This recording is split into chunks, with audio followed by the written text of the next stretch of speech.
ఆశ్చర్యకరమైన బైబిల్ పాఠంగా ఇర్మియా గ్రంథము 32వ అధ్యాయము 1 నుండి 25వ వచనం మట్టుకు చదువుకుందాము.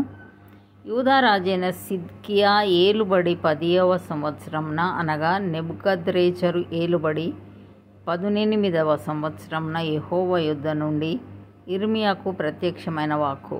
ఆ కాలమున బబులోను రాజు దండు యెరూషలేమునకు ముట్టడి వేయుచుండగా సిద్కియా ఇర్మియాతో చెప్పినదేమనగా, యెహోవా ఇలాగు సెలవిచ్చుచున్నాడు, ఆలోచించుడి, ఈ పట్టణంను బబులోను రాజు చేతికి నేను అప్పగించుచున్నాను, అతడు దాన్ని పట్టుకొనును. యూదా రాజైన సిద్కియా కల్దీయుల చేతిలో నుండి తప్పించుకొనక బబులోను రాజు చేతికి నిశ్చయంగా అప్పగింపబడును.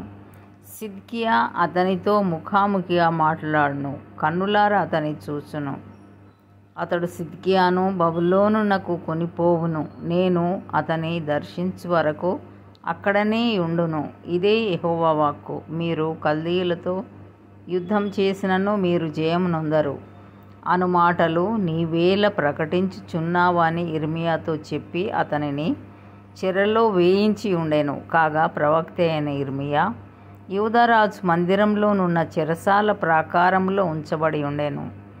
అంతటా ఇర్మియా ఇట్లనెను, యెహోవా వాక్కు నాకు ప్రత్యక్షమై ఇలాగు సెలవిచ్చెను, నీ తండ్రి తోడబుట్టిన షల్లూము కుమారుడగు హనమేలు నీ యొద్దకు వచ్చి అనాతోతులోనున్న నా భూమిని కొనుటకు విమోచకుని ధర్మము నీదే, దాని కొనుక్కొనుమని చెప్పును.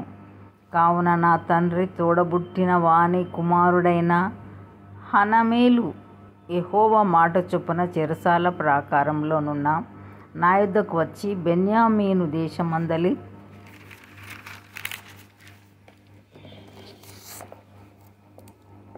అనాతోతులోనున్న నా భూమిని దయచేసి కొనుము, దానికి వారసుడవు నీవే, దాని విమోచనము నీ వలననే జరగవలెను, దాని కొనుక్కొనుమని నాతో అనగా అది యెహోవా వాక్కు అని నేను తెలుసుకొని నా తండ్రి తోడబుట్టిన వాని కుమారుడైన హనమేలు పొలమును కొని 17 తులముల వెండి తూచి అతనికిచ్చి తిని, నేను క్రయపత్రము వ్రాసి ముద్ర వేసి సాక్షులను పిలిపించి త్రాసుతో ఆ వెండి తూచి క్రయపత్రమును అనగా ముద్రగల విడుదల కైకోలును ఒడంబడికను ముద్రలేని విడుదల కైకోలును ఒడంబడికను తీసుకొంటిని. అప్పుడు నా తండ్రి తోడబుట్టిన వాని కుమారుడైన హనమేలు ఎదుటను ఆ క్రయపత్రములో చేవ్రాలు చేసిన సాక్షుల ఎదుటను చెరసాల ప్రాకారములో కూర్చున్న యూదులందరి ఎదుటను నేను మహాసేయా కుమారుడగు నేరియా కుమారుడైన బారూకునకు ఆ క్రయపత్రమును అప్పగించి వారి కన్నుల ఎదుట బారూకునకు ఇలాగూ ఆజ్ఞాపించి తిని, ఇశ్రాయేలు దేవుడను సైన్యములకు అధిపతియు నగు యెహోవా సెలవిచ్చినదేమనగా, ఈ పత్రములను అనగా ముద్రగల ఈ క్రయపత్రమును ముద్రలేని క్రయపత్రమును నీవు తీసుకొని అవి బహుదినములుండునట్లు మంటికుండలో వాటిని దాచిపెట్టుము. ఇశ్రాయేలు దేవుడను సైన్యములకు అధిపతియు నగు యెహోవా ఇలాగు సెలవిచ్చుచున్నాడు, ఇండ్లును పొలములను ద్రాక్ష తోటలను ఇంకా ఈ దేశంలో కొనబడును. నేరియా కుమారుడైన బారూకు చేతికి ఆ క్రయపత్రమును నేను అప్పగించిన తర్వాత యెహోవాకు ఇలాగున ప్రార్థన చేసి తిని, యెహోవా ప్రభువా, సైన్యములకు అధిపతియగు యెహోవా అను పేరు వహించువాడా, శూరుడా, మహాదేవా, నీ అధిక బలము చేతను చాచిన బాహు చేతను భూమి ఆకాశములను సృజించితివి, నీకు అసాధ్యమైనదేదియూ లేదు. నీవు వేవేల మందికి కృప చూపుచూ తండ్రుల దోషమును వారి తర్వాత వారి పిల్లల ఒడిలో వేయువాడవు. ఆలోచన విషయంలో నీవే గొప్పవాడవు, క్రియలు జరిగించు విషయంలో శక్తి సంపన్నుడవు. వారి ప్రవర్తనను బట్టి వారి క్రియా ఫలమును బట్టి అందరికీ ప్రతిఫలం ఇచ్చుటకై నరపుత్రుల మార్గములన్నిటినీ నీవు కన్నులారా చూచుచున్నావు. నీవు ఐగుప్తు దేశంలో చేసినట్టు నేటి వరకు ఇశ్రాయేలు వారి మధ్యను ఇతర మనుషుల మధ్యను సూచక క్రియలను మహత్కార్యములను చేయుచు నేటి వలె నీకు కీర్తి తెచ్చుకొనుచున్నావు.